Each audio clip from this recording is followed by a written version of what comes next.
Halo semuanya, di minggu-minggu ini ada banyak produk Eagle yang harus saya bahas, jadi mohon bersabar ya.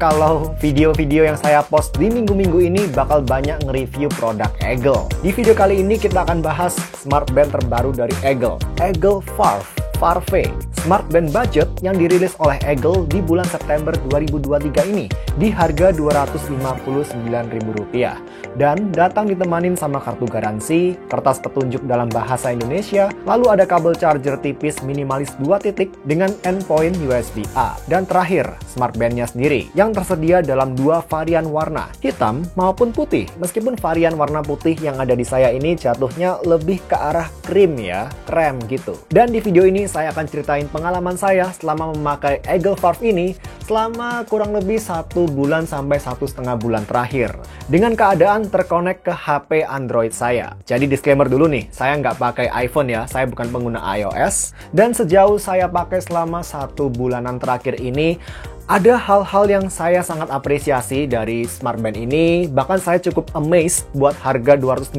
ribuan, tapi ada juga hal-hal fundamental yang disayangkan absen di smartband satu ini, dan bahkan deal breaker buat saya pribadi. Pertama, secara desain dulu. Menurut saya, smartband ini sebenarnya terlihat stylish, simple, tapi bukan yang unik atau premium banget. Bandnya terbuat dari silikon yang agak kurang lentur, jadi bukan yang premium banget, tapi untuk harganya saya nggak komplain lah. Minimal kulit tangan saya nggak ngerasain gatal, nggak ada reaksi alergi sama sekali ke bahan silikon yang digunakan di smartband ini. Karena kadang bahan silikon yang digunakan di third party OEM gitu bisa menyebabkan kayak rasa iritasi atau gatal-gatal gitu di kulit beberapa orang. Kail dari kunci bandnya di sini terbuat dari plastik, simple aja, tapi udah cukup kuat, seret di sini.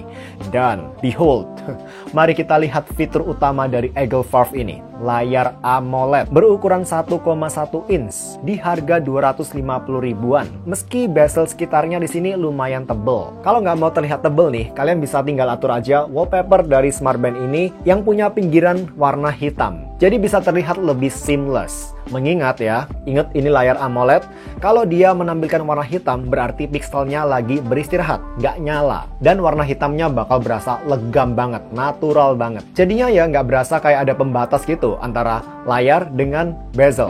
Ya betahlah mandangin layarnya ini, apalagi di outdoor. 2 tombol yang ada di bagian kiri merupakan tombol navigator. Karena sayangnya, meskipun AMOLED di sini, layarnya bukan touchscreen teman-teman. Dari halaman utama, tekan aja tombol atas bawah di bagian samping ini untuk pindah-pindah ke menu lainnya. Buat masuk lebih dalam ke submenu, mesti tekan tahan tombol bawah selama 1-2 detik. Kalau mau kembali ke halaman sebelumnya, pencet tahan tombol atas. Ya, saya rasa memang ini bukan aksesibilitas yang ideal. Apalagi kalau misalkan nih, kita tergesa-gesa, mau akses menu tertentu, seperti stopwatch misalkan. Nggak bisa bohong, kalau touchscreen jelas bakal lebih cepat aksesibilitasnya dibandingkan layar yang masih harus memakai tombol untuk pengoperasiannya. Selain stopwatch, ada Find Phone yang bisa ngebunyiin ringtone HP yang lagi terkonek ke Eagle Farve ini.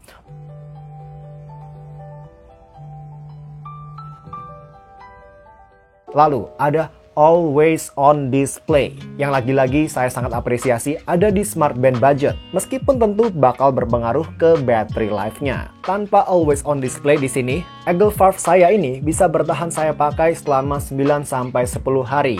Tapi dengan Always on Display aktif, hanya bisa bertahan selama kurang lebih 2,5-3 hari maksimal. Tapi paling enggak di sini saya nggak perlu ngecharge Eagle Farve ini setiap hari. Sesuatu yang masih kita harus lakukan di kebanyakan smartwatch. Karena memang biasanya smartwatch punya fitur yang lebih banyak, layar yang lebih gede, yang tentunya lebih menguras baterai. Dan disclaimer juga teman-teman, kalau beda orang bisa beda cara pakai, beda juga battery life-nya. Battery life di pemakaian saya belum tentu sama dengan battery life kalian. Untuk Always on Display-nya alias AOD-nya ini, saya berharap ada alternatif tampilan AOD lainnya. Tapi untuk harga Rp259.000 ada satu macam Always on Display aja udah syukur-syukuran lah. Always on Display adalah fitur yang selalu saya aktifin di smartband Eagle Farve ini, dan sesuatu yang saya harap dulu ketika saya review ada ada di GT-FR 12 ini. Namun sayangnya di sini nggak ada. Dan sayangnya juga di sini level brightness dari always on display dan layarnya nggak bisa kita atur-atur. Saya nggak tahu ini di berapa nits. Di satu sisi, always on display-nya cocok banget buat kondisi indoor. Tapi di kondisi terang, terutama di bawah sinar matahari, AOD-nya bakal berasa burem gitu. Udah nggak begitu kelihatan. Sedangkan untuk layar utamanya, justru kebalikannya. Di sini lebih terang dibandingkan always on display. Selama saya pakai di outdoor atau sinar matahari langsung, bahkan masih cukup kelihatan. Tapi begitu di kondisi minim cahaya atau ketika lampu sudah mati semua menjelang tidur, layar smartband ini terlalu terang. Yah, itulah sayangnya belum bisa diatur-atur tingkat cahayanya ini. Setelah always on display ada opsi power saving yang bakal ngebikin layarnya hanya nampilin angka jam dan menit dalam warna putih tipis-tipis aja untuk ngehemat konsumsi daya. Selain menu setting, ada menu news buat ngecek notifikasi apa aja yang barusan masuk ke HP yang sedang terkonek ke smartband ini. Bisa cek notifikasi email, WhatsApp, Instagram, dan lain-lain. Lalu juga ada menu exercise untuk monitoring exercise kalian, seperti cycling, treadmill, dan lain-lain. Fitur-fitur kesehatan lain seperti detak jantung, sleep tracking, hingga blood oxygen juga ada dan berfungsi normal. Dan bisa diukur dengan cukup cepat. Untuk sleep trackingnya di sini saya rasa cukup akurat dan detail. Eagle Valve bakal ngemanfaatin sensor gerak untuk mastiin kalian tidur pulas alias deep sleep atau tidur banyak gerak alias light sleep. Dan setelah tidur bakal ada grafik monitoring bagaimana kondisi tidur kalian yang bisa kalian cek di aplikasi Keep Health namanya. Tersedia baik di Apple App Store atau Google Play Store. Masuk ke menu Health dan kita bisa lihat nggak cuma grafik tidur, ada juga grafik detak jantung, kadar oksigen darah, berikut rata-rata hariannya. Lalu bisa juga cek riwayat olahraga dan jumlah kalori terbuang dalam suatu kurun waktu. Jumlah langkah harian juga ada sampai 1 tahun terakhir, berikut konversinya ke dalam kilometer kalau diakumulasikan. Bahkan ada opsi kalau kalian mau cek jumlah air yang kalian minum setiap harinya. Saya pribadi nggak pakai fitur ini ya, karena saya mah kalau minum ya minum aja, nggak perlu ribet-ribet nyatet gitu. Lalu di sini kita juga bisa masukin berat badan kita, tapi anehnya nggak bisa input tinggi badan. Ya biasanya kan kalau udah input berat badan, sekalian input tinggi badannya juga, biar bisa dianalisa lah. Apakah sudah ideal atau overweight mungkin, atau terlalu kurus atau obes. Tapi di sini nggak ada, ya udahlah. Kritik minor saya untuk step counternya sama seperti di video review GT-FR 12. Di sini kadang step counternya ini masih sering ngedetect saya ketika saya lagi injak gas, injak rem, waktu lagi nyetir mobil. Apalagi waktu saya lagi kedapatan nyetir mobil manual. Ada tambahan kopling tuh, makin sering lah terdetek sebagai satu langkah di setiap injakan. Namun ya, kalau saya harus memilih antara step counternya Eagle Valve ini dengan yang ada di GT-FR 12 atau bahkan di Mi Band 4 lama saya lebih suka step counter di Eagle Valve ini karena di sini lebih real time, perubahan stepnya langsung 1+1+1+1 gitu setiap kali kita melangkah. Ya berasa lebih keren aja, real time gitu. Sedangkan di step counternya GT-FR 12 atau di Mi Band 4 lama saya, step counternya ini baru sering terupdate setelah beberapa langkah gitu, jadi kayak agak patah-patah. Berikutnya ada tab Sport yang bisa memonitor olahraga lari, jalan sehat, atau bersepeda kalian dengan manfaatin GPS di HP kalian. Jadi harus sambil bawa HP ya, karena Eagle Valve ini belum punya built-in GPS. Lalu berikutnya ada tab Device. Kita bisa lihat level baterai dan status koneksi smartband ini. Agak sayang, warna ikonnya di sini tidak mengikuti warna aktual dari unit smartband kita. Default di hitam aja. Berikutnya, wallpapernya bisa kita ganti-ganti dengan berbagai opsi yang disediakan. Minimal ada puluhan opsi berbeda yang bisa dipilih sesuai selera kalian. Lalu kalau masih nggak puas nih, kita bisa pilih gambar dari galeri HP kita sendiri buat kita jadikan wallpaper. Tapi tentunya bakal ada cropping ya, menyesuaikan rasio layar smartbandnya di sini. Dan hal ini terutama kalau kita punya foto-foto tertentu yang cukup bagus, yang warnanya colorful, dikombinasikan dengan layar AMOLED dari Eagle Valve ini, cocok lah. Warnanya bakal berasa keluar, vivid gitu. Lebih saturated, lebih hidup dibandingkan smartband atau smartwatch yang masih menggunakan LCD untuk layarnya, seperti GT-FR 12 saya. Tapi saya berharap posisi jamnya bisa digeser-geser, karena karena cuma ada satu macam tampilan dan posisi angka jam saja. Semoga bisa dikasih tambahan opsi lain via update software ke depannya. Lalu di sini, Eagle-Valve bisa menyimpan maksimal hingga 5 wallpaper berbeda untuk kita ganti-ganti sendiri secara langsung dari Smart Band-nya, tanpa harus membuka aplikasi. Dan ya, termasuk juga salah satunya bisa wallpaper custom yang sudah kita atur di aplikasinya tadi. Lalu di sini tentu kita bisa mengatur notifikasi mana aja yang bisa kita tampilin di Eagle-Valve. Karena tentu, dengan mengaktifkan notifikasi, kita setuju untuk membiarkan aplikasi Keep Health ini membaca data-data dari notifikasi kita. Privacy concern aja ya, teman-teman. Kalau saya biasanya cuma ngebolehin WhatsApp, email, Instagram, SMS, Skype, dan notifikasi telepon. Sisanya ya nggak saya aktifin, biar Eagle-Valve-nya di sini nggak terlalu sering vibrate atau getar. Bicara soal getar-getar atau vibrate, Smart Band ini juga akan bergetar-getar waktu alarm berbunyi. Di sini bisa kalian atur banyak alarm sekaligus. Jaga-jaga aja kalau satu kali alarm kalian belum bisa bangun pagi. Lalu pastikan juga heart rate time detection alias pengukur detak jantung selalu menyala untuk memantau detak jantung kalian secara real time. Sayangnya di sini Smart Band Eagle-Valve ini nggak bisa kasih kita peringatan kalau misalkan detak jantung kita sudah melewati batas BPM tertentu. Ini harusnya sudah jadi fitur wajib di fitness tracker di harga yang lebih mahal. Nggak ada reminder detak jantung, yang ada di sini malah health reminder yang terdiri atas sedentary reminder buat ngingetin kita supaya gerak sekali-sekali, terutama buat yang terbiasa kerja sambil duduk terus gitu, dan juga ada reminder untuk minum air.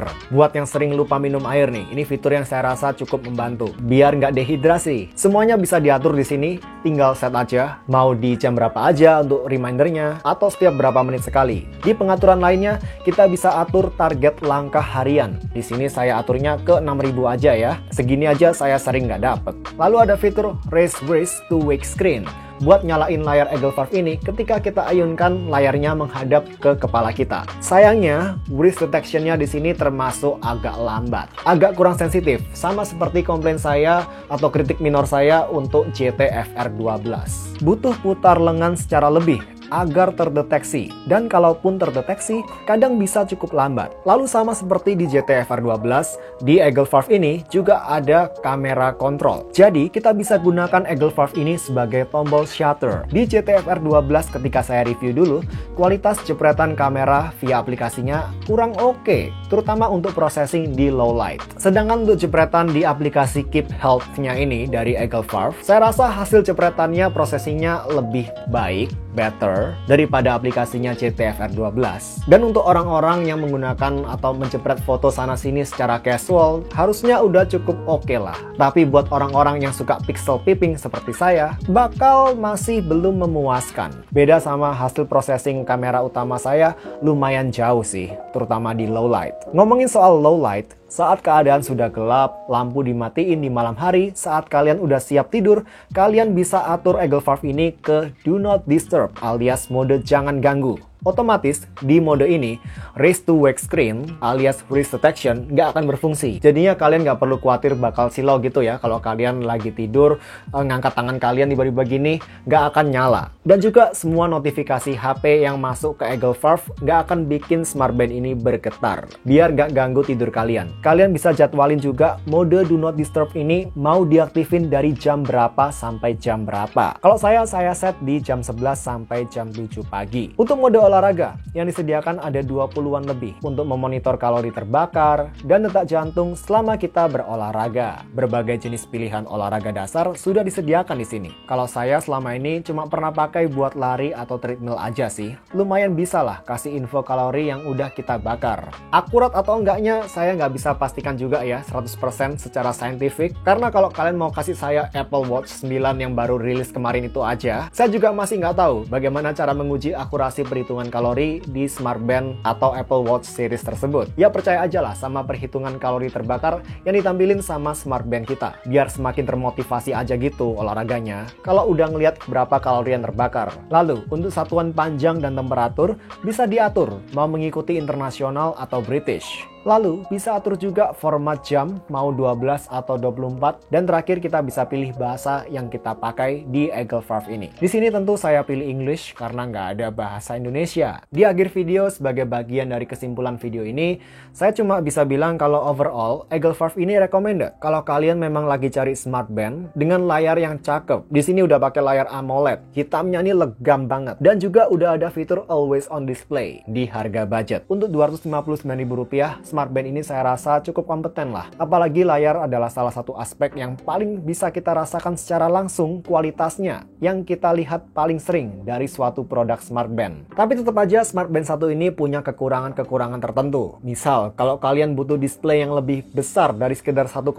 inch yang disediakan di sini, atau nggak tahan sama bezel, mau layar touchscreen tanpa harus ribet pencet-pencet tombol, ya kalian harus cari alternatif smartband lainnya. Dan satu hal terakhir yang saya berharap Eagle bisa tambahkan via software update untuk Eagle Valve ini, yuk, saya belum bahas tadi, ini salah satu kelemahan juga. Media control. Ini yang saya cukup heran kenapa nggak ada di smartband satu ini. Padahal itu berguna banget ya buat kontrol musik yang lagi kita putar tanpa harus lihat HP kita. Misal ketika HP kita lagi di kantong gitu. Ya, saya berharap semoga bisa diupdate via OTA, via software update. So, gitu dulu aja teman-teman review dari Eagle Valve ini. Semoga bisa bantu jadi pertimbangan buat kalian. Sesuaikan dengan kebutuhan kalian lah, apakah fitur-fitur di Eagle Valve ini cocok atau enggak. Dan kalau gitu kita bertemu di video berikutnya. See you, bye guys.